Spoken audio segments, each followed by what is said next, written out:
चलिए आज की क्लास शुरुआत करते हैं। एनसीईआरटी क्लास चल रही थी ज्योग्राफी की। इसमें एपिसोड फर्स्ट में हमने जो है अक्षांश और देशांतर के बारे में समझ लिया था, और आज हम समझेंगे यूनिवर्स में सौरमंडल के बारे में। और इसके अलावा आपको बता दें कि इस एनसीईआरटी सीरीज में आपको शॉर्ट नोट्स भी प्रोवाइड करवाए जाएंगे, यानी क्लासेस में आपको बताया जाएगा कि कैसे आपको शॉर्ट नोट्स मिलेंगे। और एनसीईआरटी से जितने भी प्रश्न पूछे गए हैं उनके आपको क्वेश्चंस भी मिलेंगे, जिसमें आपको बीपीएससी भी क्वेश्चन शामिल किए गए हैं, ठीक है, डीएसएसबी के क्वेश्चन शामिल किए गए हैं, ठीक है, यूपीपीसीएस के क्वेश्चन शामिल किए गए हैं, इसके अलावा यूपीएससी के क्वेश्चन शामिल किए गए हैं। तो इन सभी को क्वेश्चन आपको इस लेक्चर में मिलेंगे। बात करें इस लेक्चर के इम्पोर्टेंट की, तो आप यूपीएससी का एग्जाम दे रहे हो, पीसीएस का एग्जाम दे रहे हो, अदर स्टेट का एग्जाम दे रहे हो, ठीक है, या फिर डीएसएसबी का पीजीटी का ज्योग्राफी का एग्जाम दे रहे हो, यूपी पीजीटी का या नेट जेआरएफ का एग्जाम दे रहे हो, सबके लिए ये इंपॉर्टेंट है। इसमें 6 से 12 तक की एनसीईआरटी की जो है क्लासेस इंक्लूड की गई हैं। आपको ध्यान रखने की ज़रूरत है कि भारत और विश्व के भूगोल की बात करें तो उसमें आपको कुछ बदलने वाला नहीं है, ठीक है। सिर्फ आपको थंबनेल मिल जाता है कि ये पीसीएस के लिए पढ़ लो, ये यूपीएससी के लिए पढ़ लो, ये डीबीएसएसबी के लिए पढ़ लो। हमारे कहने का मतलब ये है 6 से 12 तक की जो एनसीईआरटी है वो तो हर जगह पढ़नी पड़ती है, क्वेश्चंस उससे ही आते हैं। हाँ, हालांकि ये होता है कि जैसे अगर बात करें डीएसएसबी पीजीटी की बात करें तो इसमें कुछ थ्योरेटिकल पार्ट रहते हैं, वो काम देता है, वो अलग से आपको पढ़ने पड़ते हैं, ठीक है। खासकर पीजीटी की बात करें, यूपीएससी यूपीपीसीएस की बात करें तो इसमें अप्लाइड क्वेश्चन पूछे जाते हैं।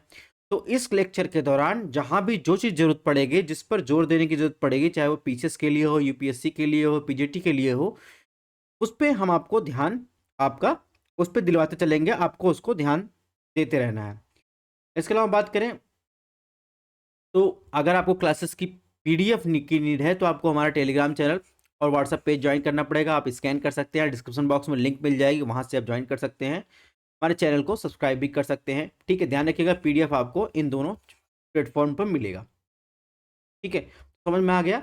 इसके पहले एपिसोड फर्स्ट में हमने अक्षांश और देशांतर का बेसिक कॉन्सेप्ट क्लियर कर लिया है, क्योंकि जो क्वेश्चन अब पूछे जा रहे हैं पीसीएस में भी, जो क्वेश्चन पूछे जा रहे हैं या डीएसएसबी में क्वेश्चन पूछे जा रहे हैं, उसमें कहीं ना कहीं आप देखेंगे तो उसमें अप्लाइड क्वेश्चन आपको देखने को मिलेंगे। तो चलिए चैप्टर 2 की शुरुआत करते हैं। चैप्टर 2 क्या है? Introduction of the solar system, ठीक है, यानी ब्रह्मांड और सौर मंडल की बात करें तो चैप्टर 2 में सबसे पहले आपको समझना पड़ेगा कि सौर मंडल है क्या। यानी पृथ्वी जिस पर हम रहते हैं सौर मंडल का एक भाग है, और ऐसे जो देखेंगे सौर मंडल जो है, कई सारे सौर मंडल आकाशगंगा के एक भाग के रूप में काम करते हैं, और लाखों आकाशगंगाओं के समूह को क्या कहते हैं? हम यूनिवर्स कहते हैं। अर्थात कहने का मतलब ये है जो भी माइक्रो अणु यानी सूक्ष्म अणु से लेकर आपको विशालकाय जो भी आपको आकाशगंगा दिखाई देती है, उनका सम्मिलित रूप क्या है? यूनिवर्स हम लोग कहते हैं, ठीक है। और अगर यूनिवर्स की बात करें या सौरमंडल की संपूर्ण ब्रह्मांड का एक हिस्सा मान ले, तो इसकी रचना जो है निहारिका नामक एक विशाल जो है गैसीय पिंड से हुई है। अभी निहारिका क्या है इसको हम लोग आगे समझेंगे। सौरमंडल की बात करें तो सौरमंडल की बात करें, सोलर सिस्टम की बात करें तो उसका लगभग 99% से भी अधिक द्रव्यमान देखेंगे तो सूर्य में आपको देखने को मिलेगा, ठीक है। जबकि सारे ग्रह मिलकर जो है टोटल जो है शेष द्रव्यमान यानी 1% द्रव्यमान आपको देखने को मिलेगा। जैसे जैसे क्लासेस आगे बढ़ती जाएंगी आपको जहां पर ध्यान देने की जरूरत है वहां मैं आपको पॉइंट कर दूंगा। अभी जैसे बताया जा रहा है वैसे आपको ध्यान देते चलना है, ठीक है। ये तो आपको भूमिका हो गई।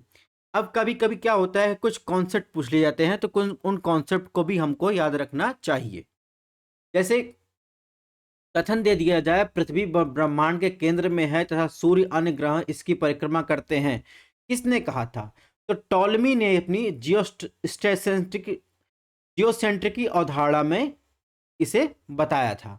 तो ये डीएसएसबी की पीजीटी का जो एग्जाम दे रहे हैं ये उनके लिए इंपॉर्टेंट हो जाता है, ठीक है। यूपीपीसीएस यूपीएससी के लिए कम इंपॉर्टेंट है, ठीक है। ऐसे कॉपरनिकस की बात करें तो कॉपरनिकस ने टॉलमी की जो अवधारणा थी, जियोसेंट्रिक अवधारणा थी, उसका खंडन किया था। और कॉपरनिकस जो थे, कॉपरनिकस ने हेलियोसेंट्रिक का अवधारणा का प्रतिपादन किया था। कोपरनिकस का मानना था कि जो यूनिवर्स है यानी ब्रह्मांड है उसके केंद्र में सूर्य है और पृथ्वी और अन्य ग्रह इसकी परिक्रमा करते हैं। और ये आप देखेंगे वर्तमान में ये सही भी है। इसीलिए आप देखेंगे कोपरनिकस को आधुनिक खगोल शास्त्र का जनक कहा जाता है। तो जो भी पीजीटी की तैयारी कर रहे हैं या नहीं भी कर रहे हैं तो एनसीईआरटी के अलावा आपको ये खंड आपको ध्यान रखना है कि इसमें आपको ये पूछा जाता है। ठीक है। और जो यूपीएससी यूपी पीसीएस तैयारी कर रहे हैं उनको भी ध्यान रखना है। कभी कभी क्या करता है कि पीसीएस जैसे खंड में आपको ये क्वेश्चन पूछ लिए जाते हैं। ठीक है। खासकर पीसीएस में, यूपीएससी में ऐसे क्वेश्चन नहीं आते हैं लेकिन पीसीएस में पूछे जाते हैं। ठीक है। अदर स्टेट में भी पूछे जा सकते हैं। और इसके अलावा देखेंगे तो केपलर ने जो है ग्रहों की गति के नियम की खोज की 16वीं शताब्दी में। इसने सूर्य को ग्रही कक्षा का केंद्र माना था। ठीक है। इसके बाद आता है हर्शल। हर्शल ने 1805 में बताया कि पृथ्वी, सूर्य और अन्य ग्रह आकाशगंगाओं का एक अंश मात्र है। ठीक है। तो कहानी हमारी टॉलमी से शुरू हुई। अब हम लोग आ जाते हैं मॉडर्न थ्योरी। 1920 में एडविन हबल, जिनके नाम पर आप देखेंगे हबल टेलीस्कोप है एक्सोस्फीयर में, उसको हम लोग आगे देखेंगे। एडविन हबल ने पहली बार प्रमाण दिया कि ब्रह्मांड का, यूनिवर्स का विस्तार अभी भी जारी है, और जिसको उन्होंने आकाशगंगाओं के बीच बढ़ रही दूरी के आधार पर सिद्ध किया। तो ये एडविन हबल। ठीक है। तो कहने का मतलब था थोड़ा आपको हिस्टोरिकल बैकग्राउंड समझाना जरूरी था। आप किसी भी एग्जाम की तैयारी कर रहे हो लेकिन आपको थोड़ा सा हिस्टोरिकल बैकग्राउंड पता रहना चाहिए, भूमिका लिखने में आपके काम आएगा। ठीक है। इसके अलावा हम बात करें हबल टेलीस्कोप की, हबल स्पेस टेलीस्कोप आप देखेंगे तो ये एक्सोस्फीयर में आपको मिल जाएगा। ठीक है। और ये है एडविन हबल। इसके अलावा आप देखेंगे तो ये थर्मोस्फीयर है। थर्मोस्फीयर में आपको अरोरा की घटना देखने को मिलेगी। अब अरोरा क्या है, ओजोन लेयर क्या है, इसको आने वाले लेक्चर में हम लोग कवर करेंगे। अभी हम लोग जो है यूनिवर्स के बारे में पढ़ लेते हैं। तो जैसा कि मैंने बताया कि सबसे पहले जो है 1920 में एडविन हबल ने ब्रह्मांड के विस्तार का प्रमाण दिया। इसके बाद ब्रह्मांड की उत्पत्ति यानी द ओरिजिन ऑफ यूनिवर्स की बात करें तो सबसे प्रचलित सिद्धांत आपने सुना होगा बिग बैंग थ्योरी, यानी विस्तारित ब्रह्मांड की परिकल्पना। ठीक है। कई सारे सिद्धांतों में मुख्यतः आप देखेंगे ब्रह्मांड की उत्पत्ति में 4 सिद्धांत प्रमुख हैं। उनमें से सबसे महत्वपूर्ण और सबसे फेमस क्या है? Big bang theory. इसे किसने दिया था यह भी आपको ध्यान रखना है। जॉर्ज लेमेत्रे ने दिया था। ठीक है। तो आप पीजीटी की तैयारी कर रहे हैं तो आपको जो है जॉर्ज लेमेत्रे आपको ध्यान रखना है, और नहीं भी कर रहे हैं तभी भी आपको ध्यान रखना है कि पीसीएस के लिए इंपॉर्टेंट है। ठीक है। इसके बाद जो है जब बिग बैंग थ्योरी का सिद्धांत का प्रतिपादन जॉर्ज लेमेत्रे ने किया, बाद में रॉबर्ट बेगरन ने 1967 में इस सिद्धांत की व्याख्या प्रस्तुत की। ठीक है। और इसकी पुष्टि करने के लिए, बिग बैंग सिद्धांत की पुष्टि करने के लिए डॉपलर इफेक्ट्स की प्रस्तुत की जा चुकी है, यानी डॉपलर इफेक्ट के द्वारा जो है इसे प्रूफ किया जा चुका है। अब डॉपलर इफेक्ट क्या है इसको आपको ध्यान नहीं रखना है, आपको कुछ चीजें दिमाग में बैठा लेनी है। ठीक है। आपको अगर ना घुस रही हो तो बार बार उसको जो है पंच कीजिए, आपके दिमाग में घुस जानी चाहिए कि हमको एग्जाम क्वालिफाई करना है। ठीक है। कहीं जाके पढ़ाना नहीं है। ठीक है। एग्जाम क्वालिफाई करना है। अगर आप पीजीटी की तैयारी कर रहे हैं तब भी आपको एग्जाम ही क्वालिफाई करना है सबसे पहले। ठीक है। तो जो चीज जरूरी है वहीं पर आप अपना दिमाग खपाइए। ठीक है।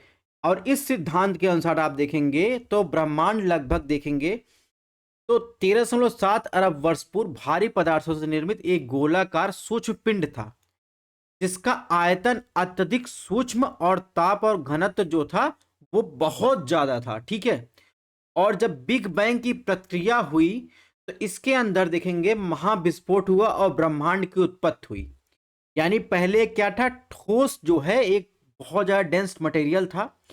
धीरे धीरे तापमान बढ़ता गया, बिग बैंग हुआ, एक्सप्लोजन हुआ, तो धीरे धीरे यूनिवर्स का जो है आप देखेंगे ब्रह्मांड की उत्पत्ति होती है। तो यहीं पर लिखा गया है विस्फोट के फलस्वरूप पिंड अंतरिक्ष में बिखर गए। ठीक है। और आज भी जो है वर्तमान में गतिशील है। ठीक है। इसी के साथ देखेंगे समय स्थान वस्तु की उत्पत्ति होती है। ठीक है। कुछ अरब वर्ष बाद देखेंगे हाइड्रोजन और हीलियम के बादल संकुचित होकर जो है इकट्ठा होकर तारे आकाश गंगाओं का निर्माण करते हैं। ठीक है, बिग बैंग घटना के पश्चात आज से लगभग 4.5 अरब वर्ष पूर्व सौर मंडल का विकास हुआ, जिससे ग्रह और उपग्रहों का निर्माण हुआ। ठीक है, तो कई बार हो सकता है कि यूपीएससी यूपीपीसीएस के मेंस में आपको बिग बैंग थ्योरी पर जो है लिखने के लिए आंसर दे दे, और ये करंट में भी न्यूज में रहता है। ठीक है, ओयल ने एक परिकल्पना की, ठीक है, इसके विपरीत परिकल्पना की कि स्थिर अवस्था की संकल्पना की। ठीक है, इनके अनुसार क्या था कि ब्रह्मांड का विस्तार लगातार हो रहा है, लेकिन इसका स्वरूप किसी भी समय एक ही जैसा रहा है। ठीक है, लेकिन आप देखेंगे इनको अपना ध्यान नहीं रखना है। ठीक है, ध्यान रखना है वर्तमान में बिग बैंग सिद्धांत जो है आप देखेंगे सर्वाधिक मान्य सिद्धांत है। ठीक है, तो बिग बैंग थ्योरी क्या है? पहले क्या था, एक दृढ़ पिंड था जिसका तापमान ज़्यादा था, डेंसिटी ज़्यादा था। समय के साथ क्या हुआ, उसमें एक्सप्लोजन हुआ और उसका एक्सपेंशन हुआ। एक का एक जो है वो जो है उसमें विस्फोट हुआ, जो उसमें अणु परमाणु थे वो फैल गए, यूनिवर्स बना। उसके बाद हाइड्रोजन और हीलियम जो बादल थे वो इकट्ठा हो गए और तारे और आकाशगंगाओं का निर्माण करते। ठीक है, इसके बाद हम लोग आ जाते हैं इससे करंट में क्या न्यूज में है। इसी से आपके पीटी के क्वेश्चन बनेंगे, इसी से आपके मेंस के क्वेश्चन बनेंगे।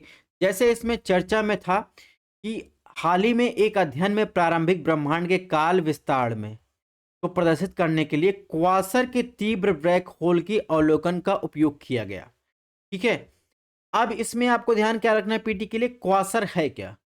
क्वासर देखेंगे एक अविश्वसनीय रूप से चमकीली वस्तुएं होती हैं जिन्होंने अध्ययन की अवधि में घड़ी के रूप में कार्य किया। वे अत्यधिक विशाल ब्लैक होल हैं। ठीक है, और जो आकाश गंगाओं के केंद्र में स्थित होती हैं तथा लाखों सूर्य से लाखों करोड़ों गुना बड़ी होती हैं। और ये जो ब्लैक होल होता है यहाँ पर आपको बहुत ज़्यादा ग्रेविटेशनल फोर्स देखने को मिलेगा, जिससे ये चारों तरफ के जो पदार्थ हैं वो अपनी तरफ आकर्षित करते हैं। ठीक है, ये तो बात हुई करंट की। अब हम बात करेंगे आकाशगंगा और निहारिका, जिसकी हम लोग बार बार शब्द को उपयोग कर रहे थे, गैलेक्सी एंड न्यूबुला। तो अगर बात करें आकाशगंगा की, तो आकाशगंगा की बात करें, आकाशगंगा के निर्माण की शुरुआत आप देखेंगे हाइड्रोजन गैस से बने विशाल बादलों के इकट्ठा होने से होती है। इसे क्या कहते हैं? निहारिका कहा जाता है।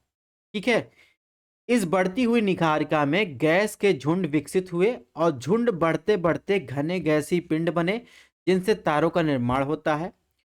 गुरुत्वाकर्षण बल के अधीन बधे तारों और धूल कणों गैसों के तंत्र को ही क्या कहते हैं? आकाशगंगा की संज्ञा दी जाती है। और देखेंगे आप लोग आकाशगंगा जो होती है उसमें विभिन्न प्रकार के विकिरण निकलते हैं, रेडिएशन निकलते हैं। इसमें आपको इंफ्रारेड मिल जाएगा, गामा रेड मिल जाएगा। ठीक है, और इसके अलावा देखेंगे रेडियो वेव मिल जाएगा, एक्स रेज मिल जाएगा। इसके अलावा देखेंगे तो दृश्य प्रकाश मिल जाएगा और अल्ट्रा वायलेट रेज भी मिल जाएगा। ठीक है, अगर हम बात करें हमारे सौरमंडल की जिसमें आकाशगंगा स्थित है, उसे क्या कहते हैं?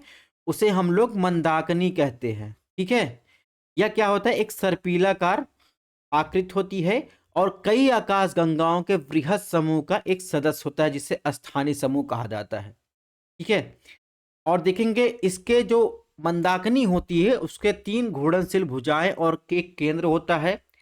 केंद्र को क्या कहते हैं? केंद्र को जो है बल्ज कहते हैं। ठीक है, ये बल्ज जो कहते हैं जिसमें एक ब्लैक होल पाया जाता है और इसमें आपको देखेंगे कई बहुत ज़्यादा ग्रेविटेशनल फोर्स देखने को मिलता है, जिसके कारण इसमें आसपास की चीज़ें को आकर्षित करता है।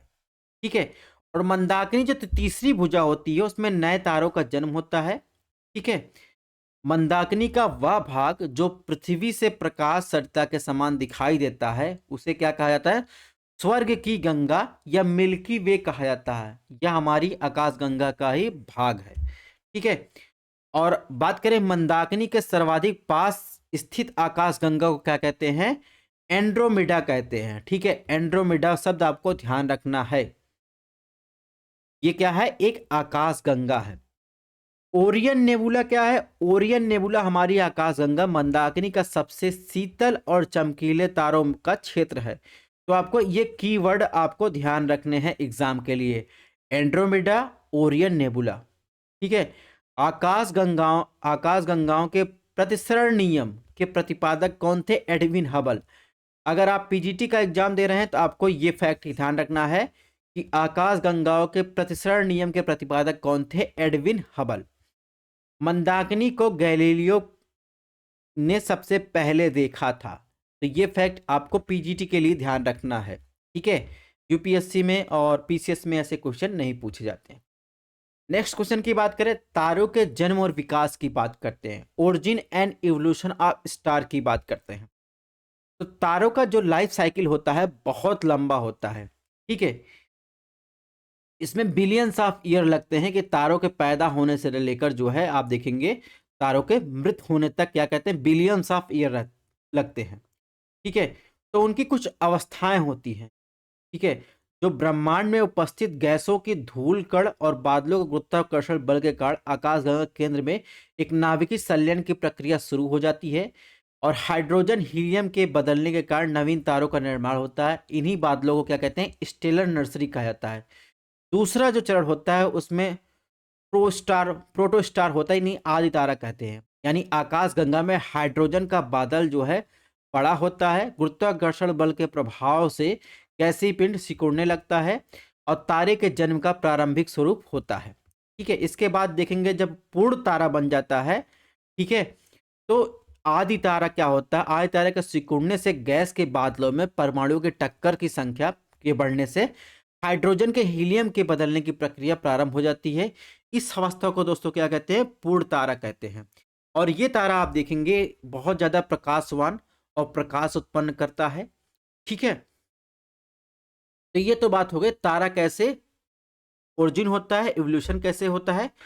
धीरे धीरे क्या होता है, तारे के केंद्र में चलने वाली जो निरंतर नाभिकीय संलयन की प्रक्रिया होती है उसके फलस्वरूप कुछ समय पश्चात क्या होता है, उसके जो क्रोड में यानी केंद्र में हीलियम की प्रधानता, हीलियम बढ़ जाता है और नाभिकीय संलयन की प्रक्रिया रुक जाती है। इससे क्रोड में दबाव कम हो जाता है और तारा सिकुड़ने लगता है। ठीक है।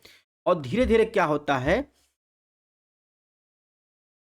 तारे जो है बाह्य कवच के हाइड्रोजन और हीलियम में परिवर्तन होने से ऊर्जा का विकिरण में तीव्रता घट जाती है और इससे क्या होता है दोस्तों, तारे का रंग बदलता जाता है और इसके बाद अंततः इस अवस्था में तारे देखेंगे तो रेड जायंट स्टार कहा जाता है। ठीक है। इसके अलावा देखेंगे तो यदि किसी तारे का द्रव्यमान सूर्य के द्रव्यमान से कम अथवा बराबर यानी चंद्रशेखर सीमा है तो वह लाल दानव से श्वेत यानी व्हाइट ड्वार्फ और अंततः क्या होता है, ब्लैक ड्वार्फ में परिवर्तित हो जाता है। तो ये क्रम बताया गया। सबसे पहले इसे चंद्रशेखर एक साइंटिस्ट थे, उनके बारे में हम लोग आगे पढ़ेंगे। उन्होंने ये बताया कि तारे जो है कैसे जो है रेड जायंट स्टार से लेकर व्हाइट ड्वार्फ से लेकर ब्लैक ड्वार्फ हो जाते हैं, अंततः वो मृत हो जाते हैं। तो इसकी सबसे पहली व्याख्या जो है चंद्रशेखर ने की थी। तो वो जो सीमा है जहां से वो ये प्रक्रिया स्टार्ट होती है उसे ही चंद्रशेखर सीमा कहा जाता है। ठीक है। और यदि तारे के द्रव्यमान सूर्य के द्रव्यमान से अधिक और कई गुना अधिक हो जाए तो तारे के मध्यवर्ती परत में गुरुत्वाकर्षण बल के कारण तारे के केंद्र में ध्वस्त हो जाता है, यानी एकदम बर्बाद हो जाता है। इससे निकली हुई ऊर्जा ऊपरी परतों को नष्ट करती जाती है और भयानक उसमें विस्फोट होता है, जिसे क्या कहते हैं, सुपरनोवा एक्सप्लोजन कहते हैं। तो ये भी कॉन्सेप्ट, ये भी आपको कीवर्ड आपको ध्यान रखना है। ठीक है। और उन सुपरनोवा एक्सप्लोजन के बाद वह तारा क्या होता है, न्यूट्रॉन तारा, इसके पश्चात ब्लैक होल में बदल जाता है। ठीक है। ये तो बात हो गई तारों की। अब तारों के रंग और तापमान और उम्र की बात थोड़ी सी कर लें, टू द पॉइंट। तो नीला या सफेद जो तारा होता है उसे युवा तारा या आद्य तारा कहते हैं। नारंगी को क्या कहते हैं, प्रौढ़ तारा कहते हैं। लाल तारे को क्या कहते हैं, वृद्ध तारा कहते हैं। और अंततः क्या होता है, जब ब्लैक होल की घटना आपको देखने को मिलेगी, विस्फोट के बाद तारे की मृत्यु हो जाती है और कृष्ण वीवर यानी ब्लैक होल बन जाता है। ठीक है। तो ब्लैक होल का हिंदी में नाम क्या है, कृष्ण वीवर। ठीक है। इससे क्वेश्चन पूछा गया है जिसको हम लोग इस स्लाइड के बाद डिस्कस करेंगे। अब बात करते हैं न्यूट्रॉन तारा क्या होता है। न्यूट्रॉन तारा वर्ड आया। न्यूट्रॉन तारा दोस्तों क्या होता है, जब सुपरनोवा के विस्फोट हो जाता है उससे बचे हुए जो केंद्रीय भाग होते हैं उसमें अत्यधिक आपको डेंस मटेरियल देखने को मिलता है। ठीक है। और उस डेंस मटेरियल को न्यूट्रॉन तारों का निर्माण होता है। और अत्यधिक गति के चक्कर के कारण न्यूट्रॉनों से बने तारे को क्या कहते हैं? न्यूट्रॉन तारा कहते हैं। ठीक है। और न्यूट्रॉन तारे को क्या कहा जाता है? पल्सर भी कहा जाता है। ठीक है। और जितने भी न्यूट्रॉन तारे हैं वो सभी रेडियो तरंगे उत्सर्जित करते हैं। ये चीजें आपको ध्यान रखनी है। अभी हमने बताया कि ब्लैक होल या कृष्ण वीवर होता क्या है। तो कृष्ण वीवर अंतरिक्ष में एक स्थित ऐसा स्थान होता है दोस्तों, जहां पर ग्रेविटेशनल फोर्स बहुत ज्यादा अधिक होता है और प्रकाश का परावर्तन या किसी भी वस्तु का वहां से गुजर पाना मुश्किल होता है। ठीक है।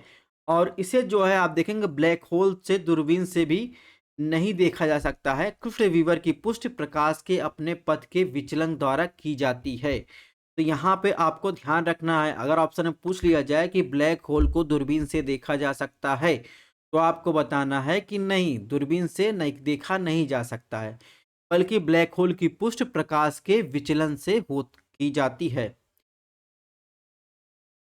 ब्लैक होल का निर्माण जो है तब होता है जब न्यूट्रॉन तारे के द्रव्यमान एक ही स्थान पर इकट्ठा हो जाए और उनकी मृत्यु हो जाती है। ठीक है। और जो ब्लैक होल होता है वो छोटा या बड़ा भी हो सकता है।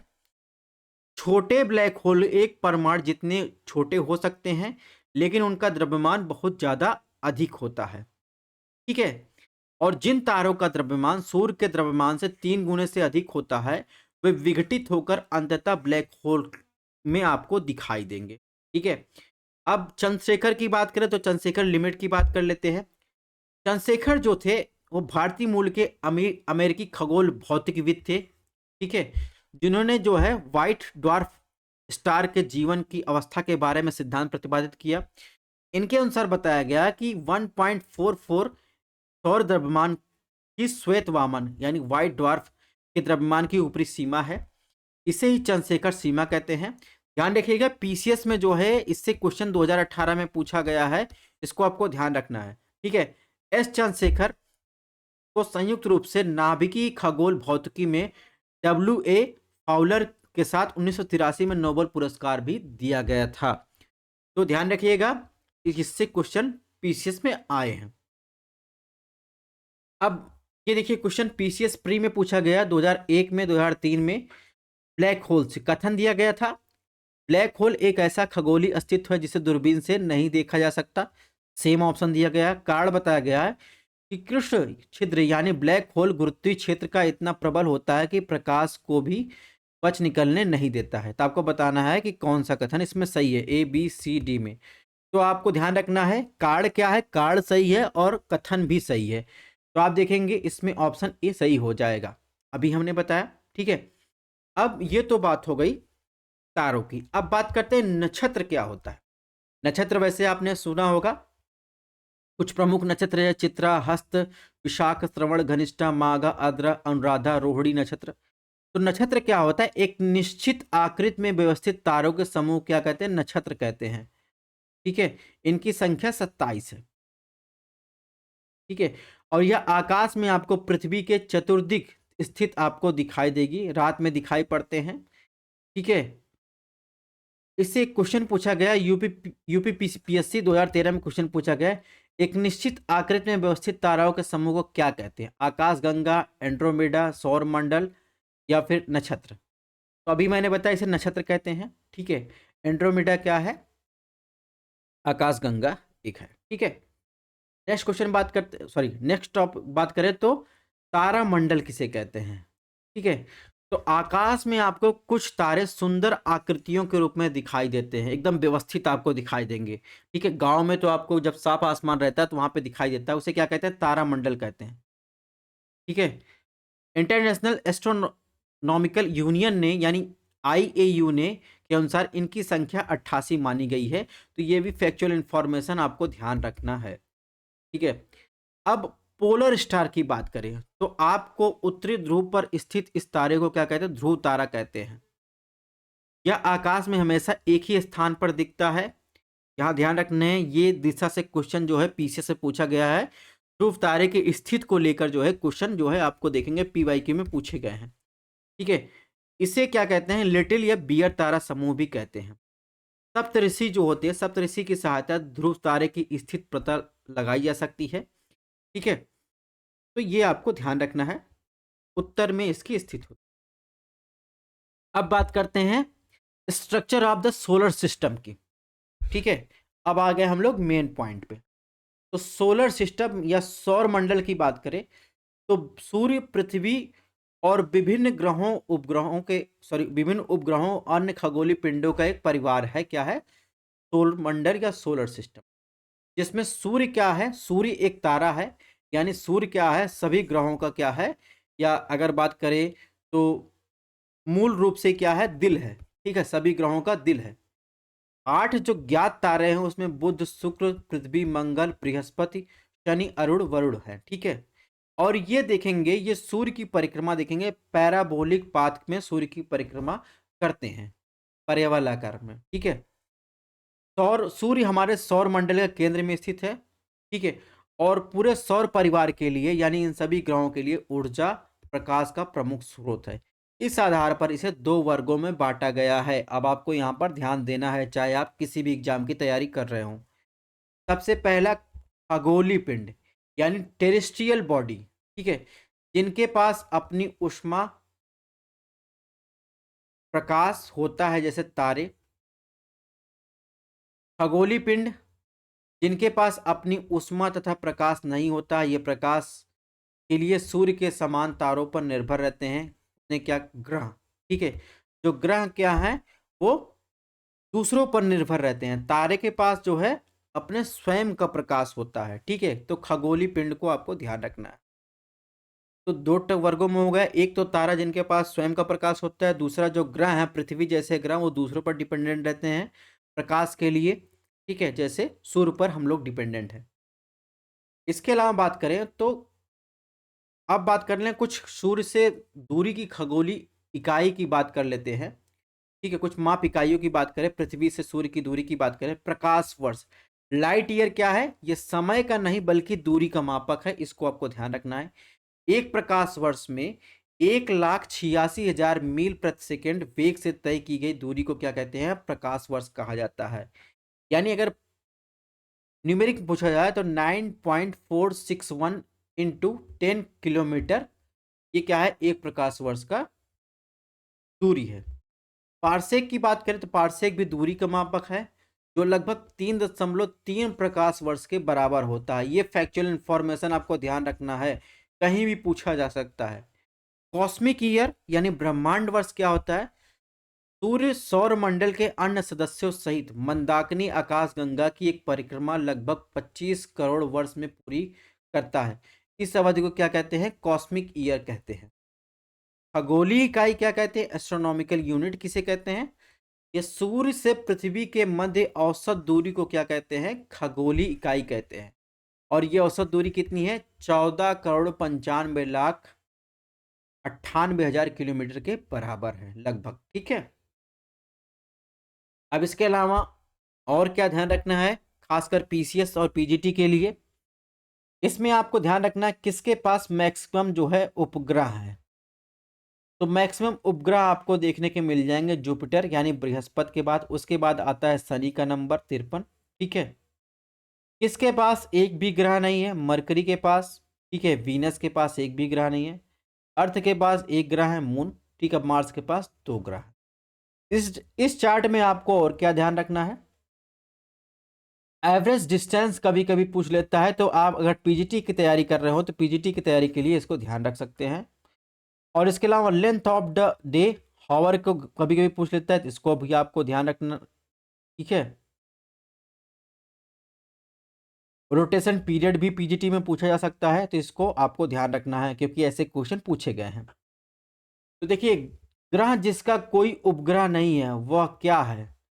ठीक है, बीपीएससी में क्वेश्चन पूछा गया है। ठीक है, यूपीपीसीएस में क्वेश्चन पूछा गया है। अभी मैंने बताया कि मंगल, नेपच्यून, बुध, प्लूटो, इसमें आपको बताना है कि चारों में से किसका कोई उपग्रह नहीं है। तो मरकरी और वीनस। ठीक है,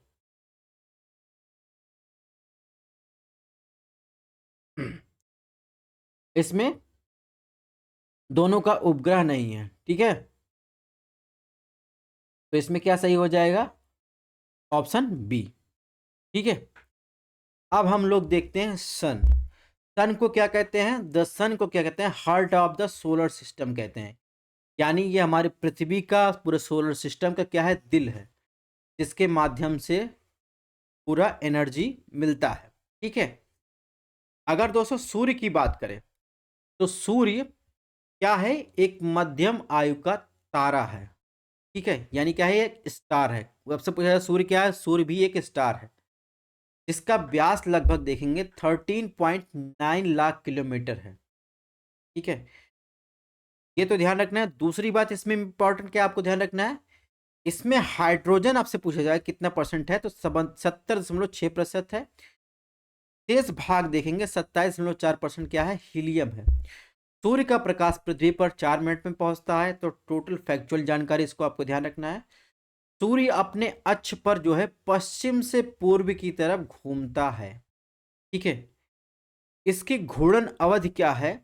वो भूमध्य रेखा पर देखेंगे 25 जो है पृथ्वी दिवस है, यानी अर्थ डे। एक 24 घंटे की बात कर रहा है, तो इसे 25 डे में एक रोटेशन कंप्लीट करता है। ठीक है, जैसे पृथ्वी पश्चिम से पूर्व की तरफ घूमती है, वैसे सूर्य भी घूमता है। सूर्य का अपना कोई चंद्रमा नहीं है, साथ ही सूर्य पर किसी छल्ले के विद्यमान भी नहीं है। ठीक है, यानी कोई सैटेलाइट आपको, कोई भी उपग्रह आपको देखने को नहीं मिला।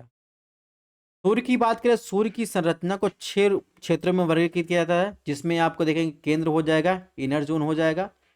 ठीक है, इसके अलावा देखेंगे रेडियो एक्टिव जोन हो जाएगा। ठीक है, इसके अलावा कन्वेक्शन जोन मिल जाएगा। फिर आप देखेंगे एक आपको फोटोस्फीयर मिल जाएगा। ठीक है, इसके अलावा क्रोमोस्फीयर मिल जाएगा। इसके अलावा लास्ट जो सबसे आउटर लेयर होता है वो कोरोना हो जाएगा। ठीक है, सूर्य का जो इनर लेयर है उसका जो केंद्र का तापमान कितना है? 15 मिलियन डिग्री सेल्सियस है। ठीक है, जो नाभिकीय संलयन के लिए अनुकूल होता है। तो ध्यान रखना है, सूर्य में कैसी प्रक्रिया होती है? नाभिकीय संलयन की प्रक्रिया होती है। सूर्य के केंद्र का तापमान बाह्य परत यानी फोटोस्फीयर यानी प्रकाश मंडल से अधिक होता है। सूर्य का जो भाग हमें दिखाई देता है उसे क्या कहते हैं? फोटोस्फीयर कहते हैं। इसका तापमान कितना होता है? फोटोस्फीयर का लगभग 5500 डिग्री सेल्सियस होता है। और फोटोस्फीयर में आपको देखेंगे तो ब्लैक स्पॉट आपको देखने को मिलेंगे, यानी सन स्पॉट आपको देखने को मिलेंगे। ठीक है, क्रोमोस्फीयर की बात करें, क्रोमोस्फीयर का आरंभ प्रकाश मंडल की जो सबसे ऊपरी परत से होता है, जहां आपको ऋणात्मक हाइड्रोजन कम होते दिखेंगे। ठीक है, यानी देखने को मिलते हैं। ठीक है, और क्रोमोस्फीयर में गैसें के उड़ते प्रवाह क्या कहते हैं? फ्यूल कहते हैं। ठीक है, कभी कभी क्या होता है, इस मंडल में तीव्र गहनता का प्रकाश उत्पन्न होता है, जिसे क्या कहते हैं? सोलर फ्लेयर कहते हैं। सोलर फ्लेयर की संज्ञा दी जाती है। ठीक है, कुछ चीजें आपको ध्यान रखनी है, नोट कर लेना है। क्रोमोस्फीयर और कोरोना के बीच 100 किलोमीटर की एक संकीर्ण पट्टी पाई जाती है, जहां तापमान अचानक से बढ़ता है। तो ये कथन आपसे जो है पीजीटी में खासकर क्वेश्चन पूछा जा सकता है। नेक्स्ट क्वेश्चन की बात करें, प्रकाश मंडल की बाहरी भाग जो केवल सूर्य ग्रहण के समय दिखाई देता है उसे क्या कहते हैं? कोरोना कहते हैं। ठीक है, जैसे सूर्य ग्रहण लगा है तो ये तो आपको रिंग के समान दिखाई देता है, उसे क्या कहते हैं? किरीट या कोरोना कहते हैं। ये दोनों वर्ड आपको ध्यान रखने हैं। ठीक है, किरीट दे दे या कोरोना दे दे, यही कथन पूछ ले तो आपको ध्यान रखना है कि वो क्या है? किरीट या कोरोना है, जो प्रकाश मंडल का बाहरी भाग जो केवल सूर्य ग्रहण के समय दिखाई देता है। ठीक है, संपूर्ण जो सोलर सिस्टम है उससे प्रवाहित होने वाली सोलर विंड कहते हैं। ठीक है, पवनों को क्या कहते हैं? सोलर विंड कहते हैं। ठीक है, इसके अलावा बात करें सूर्य संबंधित अन्य तत्व की बात करें तो हमने बता दिया सूर्य एक क्या गैसीय संरचना है। फोटोस्फीयर की बात किया। ठीक है, जिसमें 90% आपको हाइड्रोजन, 9% हीलियम। ध्यान रखिएगा फोटोस्फीयर की बात कर रहे हैं। फोटोस्फीयर सूर्य का बाह्य प्रकाशित सतह होता है। फोटॉन की इसमें अधिकता पाई जाती है। ठीक है, और फोटोस्फीयर की सतह समान मोटाई वाली ना होकर असमान होती है। इसमें अनगिनत छोटे छोटे कण, प्रकाशित कण या चैनल देखने को मिलेंगे। फोटोस्फीयर में ठंडे और काले धब्बे जो क्या कहते हैं? सन स्पॉट या सौर धब्बा कहते हैं। ठीक है, और गर्म और प्रकाशित भाग को क्या कहते हैं? फैकुला कहते हैं। ठीक है, और इन सन स्पॉट को सबसे पहले किसने खोजा था? गैलीलियो ने खोजा था। तो इसको आपको पीजीटी के लिए ध्यान रखना है कि सन स्पॉट की पहली बार खोज गैलीलियो ने की थी। कुछ नोट है उसको ध्यान रखना है। नासा के अनुसार जो सन स्पॉट है उसकी खोज जो है गैलीलियो और थॉमस हैरिट के नाम से भी मतभेद बने हुए हैं। ठीक है, किसने किया था? अब बात करेंगे अम्ब और पेनुम्ब। प्रकाश मंडल यानी फोटोस्फीयर में पाए जाने वाले जो सन स्पॉट हैं उसमें जो काले धब्बे होते हैं उसे क्या कहते हैं? काले धब्बे के केंद्र को क्या कहते हैं? अम्ब कहते हैं, अम्र। ठीक है, तो अम्र आपसे पूछा जाए, ध्यान रखना है, जो ब्लैक स्पॉट पाए जाते हैं फोटोस्फीयर पे उसके केंद्र को क्या कहते हैं? अम्र कहते हैं। इनके चारों तरफ हल्के रंग का क्षेत्र जो होता है उसे क्या कहते हैं? पेनुब्र कहते हैं। ठीक है, अब इन्हीं संबंधित है अरोरा। ठीक है, इन्हीं मैग्नेटिक जो चुंबकीय सोलर विंड से चुंबकीय मैग्नेटिक जो वेव निकलती है, ठीक है, मैग्नेटिक रेज निकलती है, उनसे अरोरा उत्पन्न होता है। यानी सोलर विंड से आने वाले जो इलेक्ट्रॉन प्रोटॉन हैं उनसे जो किरणें आज ब्रह्मांड और में गुजरती हैं सौर पवनों और पृथ्वी के जो मैग्नेटिक क्षेत्र होता है उसके मध्य क्या होता है? एक फ्रिक्शन होता है। तो इस पर क्या है, जो पृथ्वी का नॉर्थ और साउथ पोल के अलावा देखेंगे जो मैग्नेटिक एरिया है साउथ और नॉर्थ, उससे जो मैग्नेटिक फील्ड होता है उसे क्या होता है? सोलर विंड से फ्रिक्शन होता है। उसी फ्रिक्शन से क्या होता है? अरोरा की उत्पत्ति होती है। उत्तरी ध्रुव में इसे क्या कहते हैं? अरोरा बोरियालिस। दक्षिणी ध्रुव में क्या कहते हैं? अरोरा ऑस्ट्रियालिस कहते हैं। इसी से आप देखेंगे डीएसएसबी पीजीटी 2021 में क्वेश्चन पूछा गया है कि वायुमंडल की किस परत की पहचान ध्रुवीय प्रकाश यानी अरोरा है? मध्यमंडल, आयन मंडल, क्षोभ मंडल, समताप मंडल। तो आप देखेंगे अरोरा की घटना आपको मैंने पहले ही बताया थर्मोस्फेयर में आपको देखने को मिलेगी, यानी आयन मंडल में आपको देखने को मिलेगी। ये चीजें आपको ध्यान रखनी है। और इसके अलावा अगर थर्मोस्फेयर की बात करें, थर्मोस्फेयर में देखेंगे थोड़ी देर बाद जाके तापमान में कमी देखने को मिलेगी, यानी आप देखेंगे डेंस पार्टिकल आपको कम देखने को मिलेगा। और जैसे पृथ्वी की सतह से ऊंचाई बढ़ेंगे 6.5 डिग्री सेल्सियस प्रति किलोमीटर में आपको तापमान में कमी देखने को मिलेगी। जैसे ही आप आ जाएंगे ओजोन लेयर में वैसे ही आप देखेंगे तापमान बढ़ता है, फिर तापमान गिरता है। तो कारण क्या है? डेंस पार्टिकल यानी जितने भी गैसियस कण उनके कारण ये तापमान में वृद्धि होती है। ठीक है, नेक्स्ट क्वेश्चन की बात करें, ये देखेंगे यूपी पीसीएस में 1996 में 2006 में क्वेश्चन पूछा गया। सूर्य की ऊर्जा उत्पन्न होती है आयनन से, नाभिकीय संलयन द्वारा, नाभिकीय विखंडन द्वारा, ऑक्सीकरण द्वारा। तो आप देखेंगे सूर्य की जो ऊर्जा उत्पन्न होती है, अभी मैंने बताया कि नाभिकीय संलयन द्वारा उत्पन्न होती है। ये चीजें आपको ध्यान रखनी है, किसी भी क्वेश्चन में कभी भी पूछा जा सकता है, किसी भी पेपर में। नेक्स्ट क्वेश्चन की बात करें, निम्नलिखित में कौन सा कारक सूर्य तप के वितरण को प्रभावित करता है? रात्रि की लंबाई, एक क्षेत्र में लैंडफॉर्म, पृथ्वी तथा चंद्रमा के बीच की दूरी, और चौथा है सन स्पॉट। तो अभी मैंने बताया सूर्य तप के वितरण यानी जो सूर्य तप होता है उसके वितरण को क्या प्रभावित करता है? तो सन स्पॉट जो होता है, ठीक है, सौर कलंक जो होता है या सन स्पॉट जो होता है वो प्रभावित करता है। इसमें ऑप्शन 4 सही हो जाएगा, ये भी 2021 में पूछा गया है। ठीक है, अब बात करते हैं प्लैनेट की। सन की बात कर लिए, अब बात करते हैं प्लैनेट की। प्लैनेट क्या है? अंतरराष्ट्रीय खगोल संघ ने वर्ष 2006 में ग्रह की नई परिभाषा दी, जिनके अनुसार ग्रह उन्हीं आकाशीय पिंडों को माना जाएगा जिनकी अपनी एक निश्चित कक्षा में सूर्य की परिक्रमा करते हों, अपनी गुरुत्वाकर्षण शक्ति से अपनी कक्षा के आसपास अवस्थित अन्य पिंडे में, जिसमें उल्का पिंड, क्षुद्र ग्रह, धूमकेतु को या तो खुद में समाहित कर ले या कक्षा से पूर्णतः बाहर कर दे। ठीक है, और इसके अलावा क्या क्राइटेरिया निर्धारित किया गया? पर्याप्त द्रव्यमान हो ताकि अपनी गुरुत्वाकर्षण शक्ति के माध्यम से अपने लगभग गोलाकार रूप में संतुलित कर सके। ठीक है, ग्रहों के पास अपना कोई प्रकाश या ऊष्मा नहीं होती है, ये सूर्य के प्रकाश से प्रकाशित होते हैं। तो अंतरराष्ट्रीय खगोल संघ ने ये क्राइटेरिया निर्धारित किया है। ठीक है, और ग्रहों का अपने अक्ष पर घूमना क्या कहलाता है? ठीक है, घूर्णन या परिभ्रमण कहलाता है, रोटेशन कहलाता है। ठीक है, जबकि उनका सूर्य के चारों तरफ चक्कर लगाना क्या कहलाता है? रिवोल्यूशन कहलाता है, परिक्रमण कहलाता है। इसको हमने पहले लेक्चर में और अच्छे से समझाया है। ठीक है, इससे क्वेश्चन भी बहुत पूछे जाते हैं। अगर बात करें वर्तमान समय में पूरे सोलर सिस्टम में 8 ग्रह हैं, ठीक है, जिनको कुछ कैटेगराइज किया जाता है। इससे क्वेश्चन डायरेक्ट पूछे जाते हैं, पीसीएस में, पीजीटी में या यूपीएससी में, सब में क्वेश्चन पूछे जाते हैं। सबसे पहला होता है आंतरिक या पार्थिव या रॉकी या टेरेस्ट्रियल जो है ग्रह, जिसमें बुध, शुक्र, पृथ्वी, मंगल आते हैं। दूसरा होता है बाह्य या जिसे जोवियन ग्रह कहते हैं, ठीक है, यानी गैसियस ग्रह कहते हैं, उसमें आता है बृहस्पति, शनि, अरुण, वरुण, ठीक है। और बृहस्पति और शनि को गैसियस जाइंट कहते हैं, अरुण वरुण को आइस जाइंट कहते हैं, ठीक है। कहने का मतलब जो आपको इस एस्टेरॉयड बेल्ट के इधर देखने को मिलेगा, ठीक है, मरकरी, वीनस, अर्थ, ठीक है, मार्स, ये सब क्या है, ये आपको टेरेस्ट्रियल ग्रह कहे जाते हैं, ठीक है, ये सॉलिड होते हैं। और इसके अलावा एस्टेरॉयड बेल्ट की बात करें, कुपर बेल्ट के बीच की बात करें, तो यहाँ पर आपको जुपिटर, ठीक है, सैटर्न, यूरेनस, नेपच्यून की बात करें, ये सब क्या है, गैसियस पिंड आपको देखने को मिलेंगे, ठीक है। जैसे जैसे सूर्य से दूरी बढ़ती जाती है वैसे वैसे ग्रहों का तापमान भी आपको कम देखने को मिलेगा। अब इन दोनों में अंतर क्या है, तो पार्थिव ग्रहों का निर्माण सूर्य के निकट हुआ है, जबकि जोवियन ग्रह जो गैसियस ग्रह का निर्माण सूर्य से अधिक दूरी पर हुआ है। पार्थिव ग्रहों सूर्य से निकटता के कारण अत्यधिक तापमान होता है, जबकि जोवियन या गैसियस जो ग्रह होते हैं उनकी सूर्य से कम निकटता के कारण यहाँ पर पार्थिव ग्रहों की अपेक्षा तापमान बहुत कम होता है, ठीक है।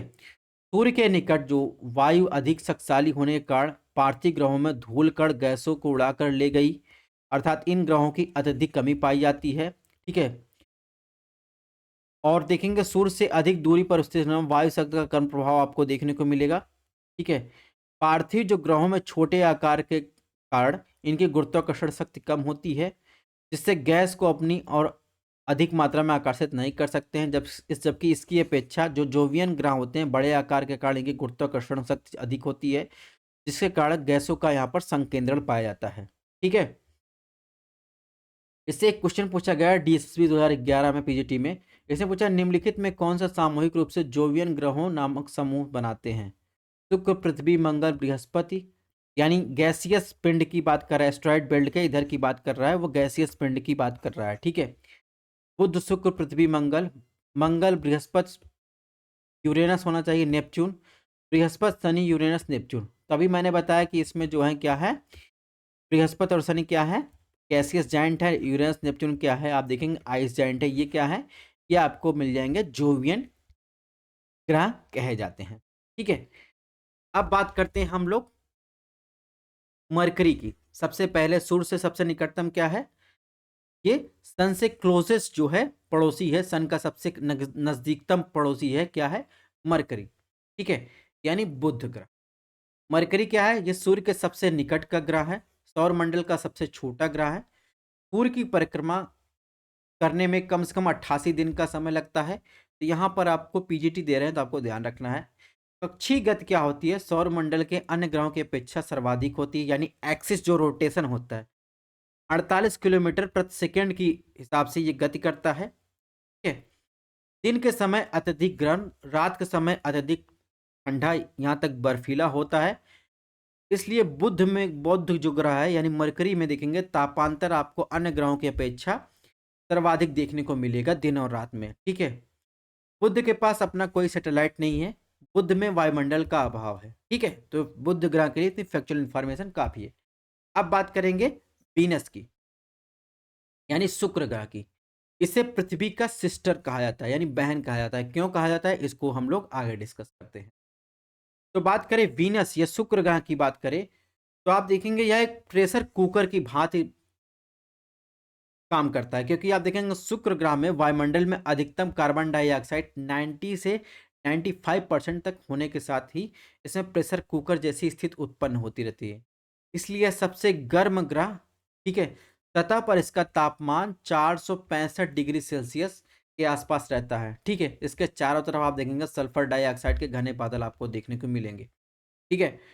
और देखेंगे यह पृथ्वी की सर्वाधिक नजदीक है, जो सूर्य और चंद्रमा के बाद तीसरा सबसे चमकीला खगोलीय पिंड है, ठीक है। शाम को ये पश्चिम में और सुबह पूरब में दिखाई देने के कारण इसे क्या कहते हैं, सांझ का तारा और भोर का तारा भी कहते हैं। तो आपसे पूछा जाए सांझ का और भोर का तारा किसे कहते हैं, तो शुक्र को सांझ का और भोर का तारा तारा भी कहते हैं। इसके अलावा पूछा प्रेशर कुकर की तरह कौन सा ग्रह बिहेव करता है, तो आपको शुक्र ग्रह बताना है, क्योंकि वहां पर कार्बन डाइऑक्साइड की अधिकता आपको देखने को मिलेगी।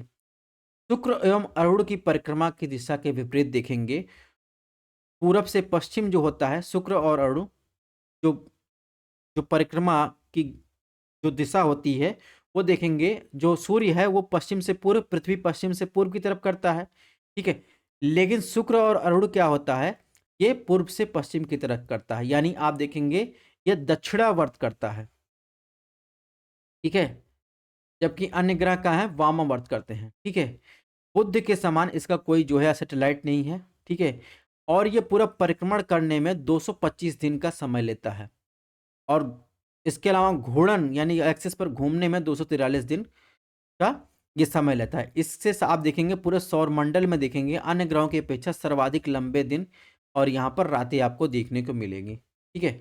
इससे एक आईएएस में क्वेश्चन पूछा गया है 2005 में। इसने पूछा शुक्र ग्रह पर मानव जीवन का होना अत्यधिक असंभव है। कारण बताया कि शुक्र के वायुमंडल में कार्बन डाइऑक्साइड अत्यधिक उच्च स्तर पाया जाता है। तो दोनों बातें सही है, कथन कारण भी सही है, कथन भी सही है, व्याख्या भी कर रहा है, तो ऑप्शन ए सही हो जाएगा। नेक्स्ट बात करते हैं द प्लैनेट अर्थ की, ठीक है। इसे क्या कहते हैं, सदैव विकसित होने वाला ग्रह भी कहा जाता है, ठीक है, अर्थ को। अगर अर्थ की बात करें तो ये पूरा सोलर सिस्टम में एकमात्र ऐसा ग्रह है जिस पर जीवन आपको देखने को मिलेगा, यानी गोल्डीलॉक जोन है। गोल्डीलॉक जोन क्या है इसको हम लोग आगे देखेंगे। सबसे पहले ध्यान रखना है ऐसे वर्ड भी क्वेश्चन पूछे जाते हैं। गोल्डीलॉक जोन तो जिस पर जीवन है, आकार की दृष्टि से देखेंगे तो यह पृथ्वी का सॉरी आकार की दृष्टि से पांचवा बड़ा ग्रह है और पार्थिव ग्रहों में सबसे बड़ा ग्रह है, ठीक है।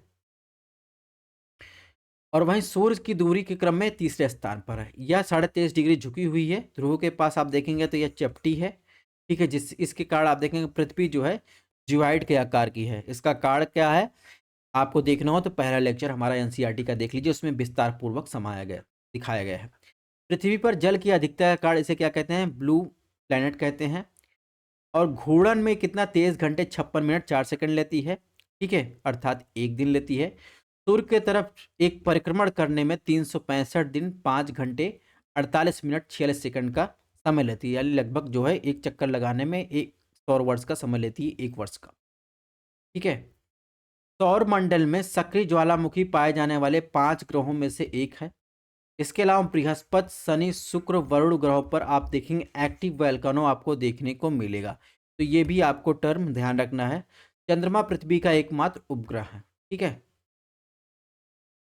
अब गोल्डीलॉक्स जोन की बात करें तो थोड़ा सा आपको गोल्डीलॉक्स जोन की बात करें। गोल्डीलॉक्स जोन का मतलब दोस्तों होता है निवास योग्य क्षेत्र, यानी जीवन क्षेत्र भी कहा जाता है। पृथ्वी क्या है, निवास योग्य क्षेत्र है। किसी तारे से उस दूरी तक वाले क्षेत्र को गोल्डीलॉक्स जोन कहा जाता है जहां तक किसी ग्रह की सतह पर तरल जल काफ़ी मात्रा में मौजूद है। तो आप देखेंगे मार्स और अर्थ में आप देखेंगे तो इसे गोल्डीलॉक्स जोन में डिवाइड किया गया है। इसके अलावा आपको बता दें कुछ और इन्फॉर्मेशन दे दें इनका टाइम। यहाँ पर लिखा है सूर्य से दूरी के अनुसार बढ़ते क्रम में आप देखेंगे तो बुध, शुक्र, बृहस्पति सॉरी पृथ्वी, मंगल, बृहस्पति, शनि, अरुण, वरुण। आकार के अनुसार बढ़ते क्रम में देखेंगे तो बुध, मंगल, शुक्र, पृथ्वी, अरुण, वरुण, वरुण, शनि, बृहस्पति। बृहस्पति सबसे बड़ा ग्रह है, ठीक है। तो ये भी आपको कुछ फैक्चुअल इन्फॉर्मेशन इसको आपको ध्यान रखना है जो बताना जरूरी था, ठीक है। अब चलिए एक क्वेश्चन कर लेते हैं। 2018 में यूपी पीसीएस से पूछा गया कि 26 जुलाई 2018 को अमेरिकी जनरल साइंस में द्वारा जारी रिपोर्ट के अनुसार किस ग्रह का एक विशाल भूमिगत झील का पता चला है। तो ये भी गोल्डीलॉक्स जोन से संबंधित है। अभी मैंने बताया गोल्डीलॉक्स जोन दो ही है, पृथ्वी दूसरा मार्स। तो मार्स के पे जो है गोल्डीलॉक्स जोन देखने को मिला है। यहाँ पर सतह के अंदर आप देखेंगे पानी के साक्ष्य मिले हैं। अब बात करते हैं मार्स की। मार्स को जो है देखेंगे रेड प्लैनेट भी कहा जाता है, लाल ग्रह भी कहा जाता है, ठीक है। अगर दोस्तों बात करें मार्स की तो आकार के जिससे सातवां बड़ा ग्रह है, सूर्य से दूरी के क्रम में चौथा है। सूर्य की परिक्रमा करने में 687 दिन लगते हैं। आंतरिक ग्रहों में यह सबसे बाहरी ग्रह है, ठीक है, यानी टेरेस्ट्रियल ग्रहों में सबसे बाहरी ग्रह है। इसके बाद एस्ट्रॉयड बेल्ट आपको देखने को मिलेगा, फिर आप देखेंगे बृहस्पति ग्रह देखने को मिलेगा। वायुमंडल में 95% कार्बन डाइऑक्साइड, अन्य ग्रहों अन्य गैसों की बात करें तो नाइट्रोजन, ऑर्गन, कार्बन मोनोऑक्साइड गैसें भी आपको देखने को मिलेंगी। मंगल ग्रह की मिट्टी में आप देखेंगे फेरस यानी आयरन की अधिकता पाई जाती, इसलिए वहाँ की मिट्टी जो होती लाल होती है। कि अपने अक्ष पर 25 डिग्री झुके होने के कारण मंगल पर पृथ्वी के समान ही लगभग देखेंगे अवधि जो है 1 दिन और 1 रात देखने को मिलती है। ठीक है, फोबोस और डीमोस मंगल ग्रह के 2 उपग्रह हैं। ठीक है, जिसमें डीमोस सौर मंडल का सबसे छोटा उपग्रह है। ये चीजें आपको ध्यान रखनी है। सौर मंडल का सबसे बड़ा ज्वालामुखी ओलंपस मोन्स। क्या आपको ध्यान रखना है, अगर ओलंपस मोन्स पूछा जाए क्या है, तो ये सौर मंडल का सबसे बड़ा ज्वालामुखी जो मार्स पर स्थित है। और सौर मंडल का सबसे ऊंचा पर्वत निक्स ओलोपिया, ये भी आपको मंगल ग्रह पर देखने को मिलेगा, जो एवरेस्ट से आप देखेंगे 3 गुना 3x आपको ऊंचाई देखने को मिलेगी। यानी लगभग आप देखेंगे तो ये 25-2600 मीटर आपको ऊंचाई देखने को मिलेगी।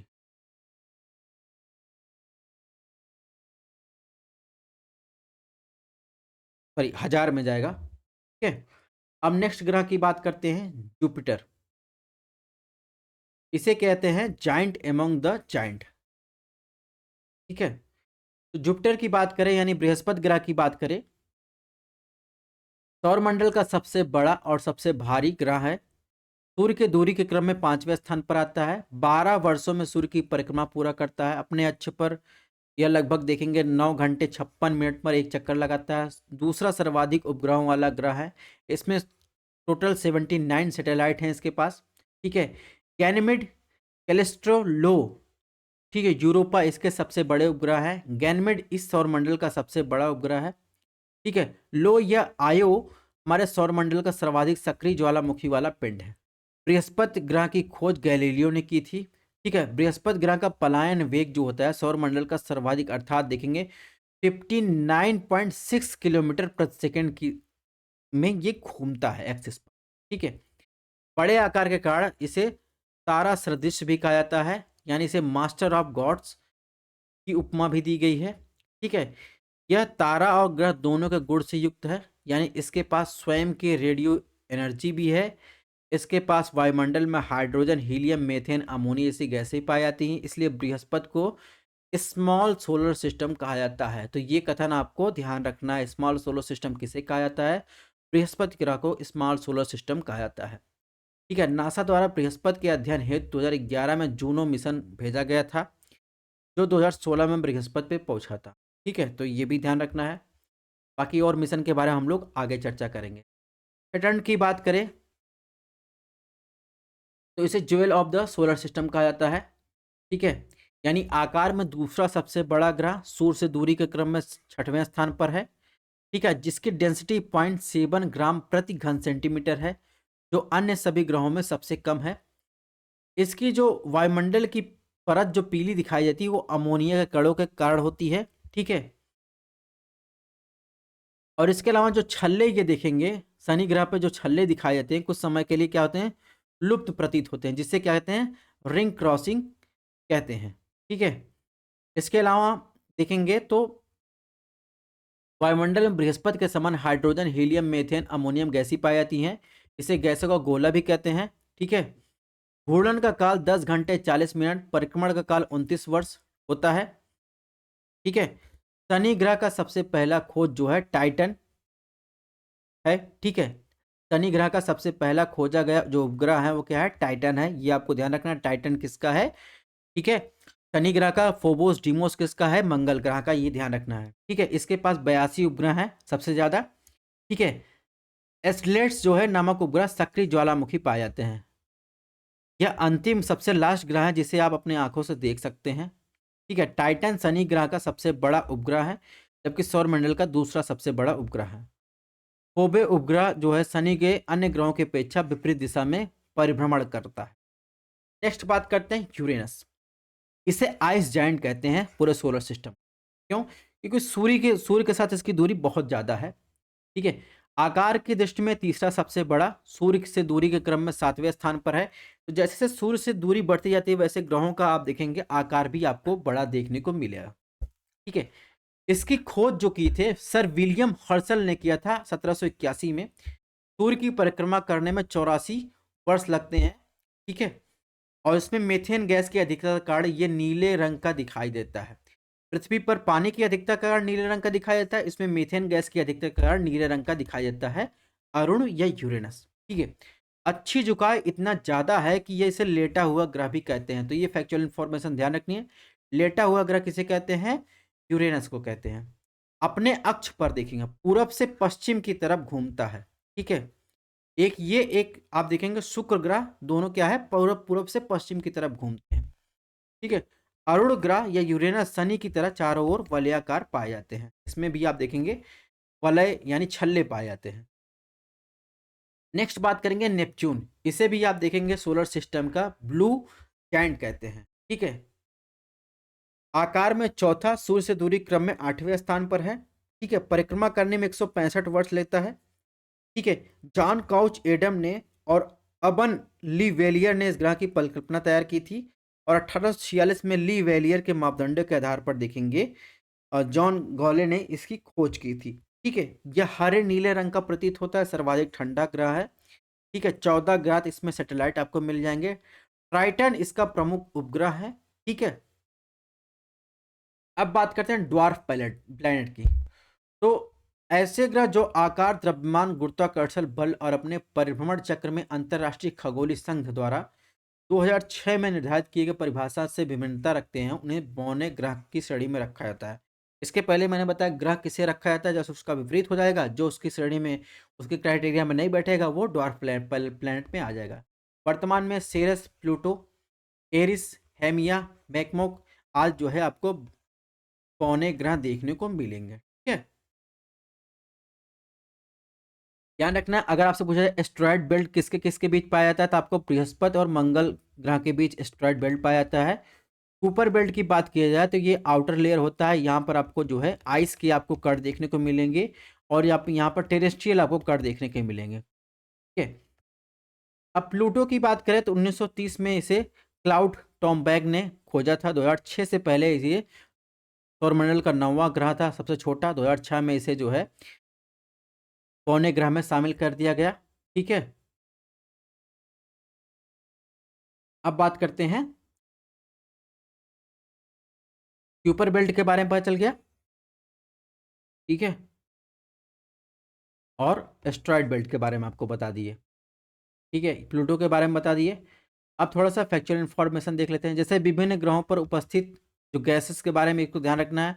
ऐसे एटमॉस्फियर में देखेंगे कि कौन कौन सी गैसेस होती हैं, जैसे इसमें पूछा गया DSSB 2021 में ज्योग्राफी PGT में पूछा गया, निम्नलिखित में कौन सी हवा में उनके प्रतिशत के अवरोही यानी घटते क्रम में सही ढंग से क्रोनोलॉजी में व्यवस्थित है? कार्बन डाइऑक्साइड, ऑक्सीजन और nitrogen, methane, oxygen, nitrogen, methane, argon, nitrogen, oxygen, argon, carbon dioxide, methane, nitrogen, oxygen, helium.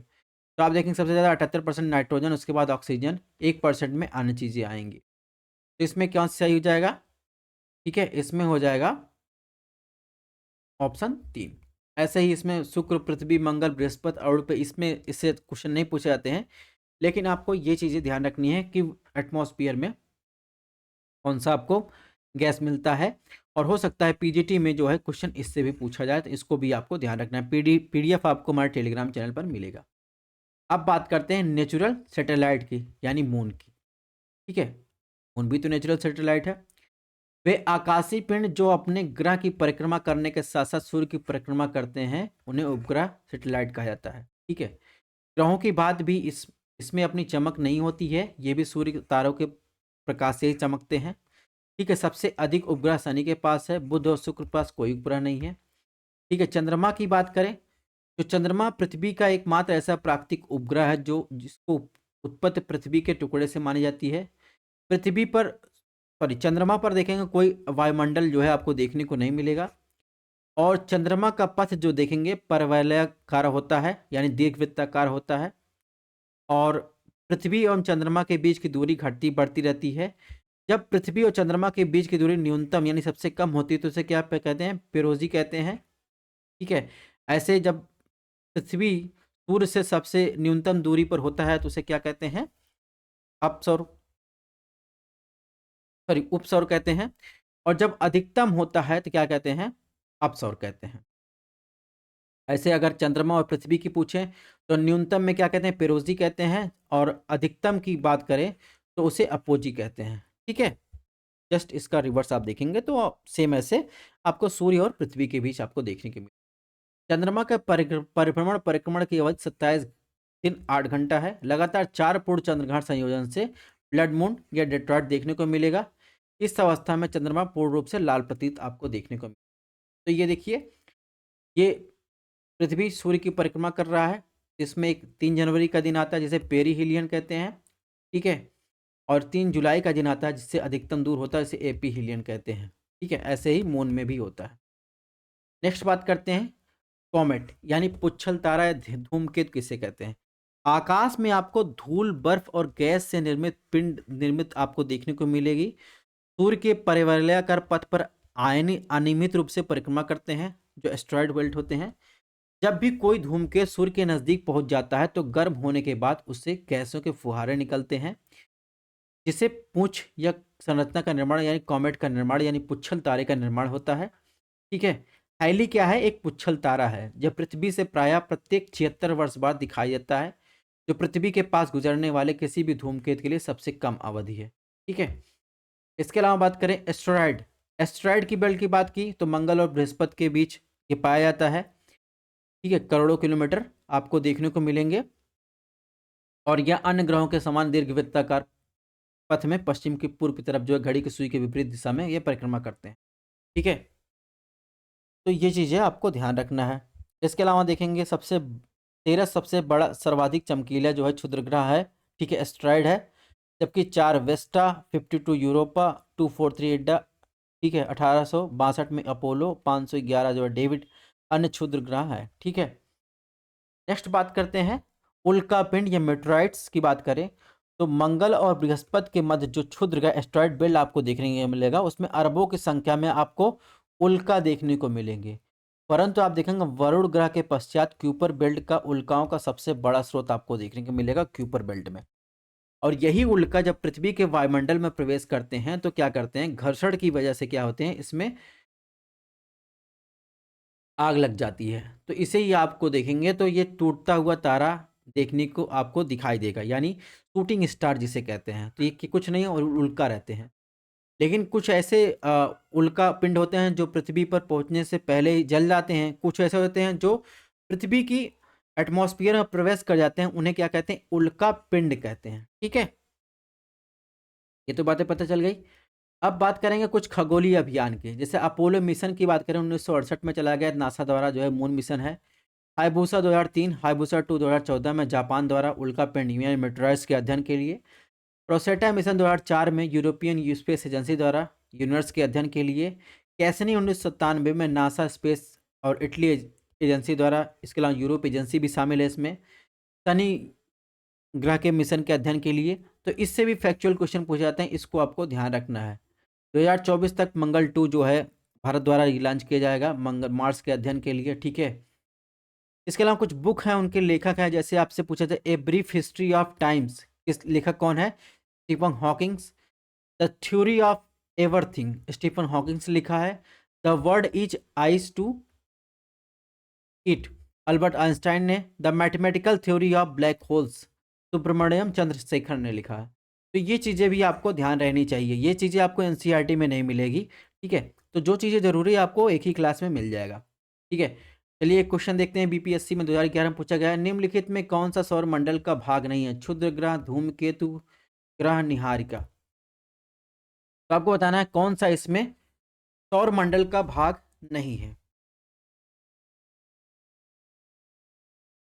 बताइए कौन सा जो है इसमें सौर मंडल का भाग नहीं है। तो इसमें ऑप्शन डी जो हो जाएगा सही हो, ठीक है। ध्यान रखिएगा पीडीएफ हमारे टेलीग्राम चैनल व्हाट्सएप पेज पर मिलेगा। और अगर क्लासेस पसंद आ रहे चैनल को सब्सक्राइब कर सकते हैं। मिलते हैं नेक्स्ट लेक्चर में अर्थ के स्ट्रक्चर के साथ, चैप्टर 3 में।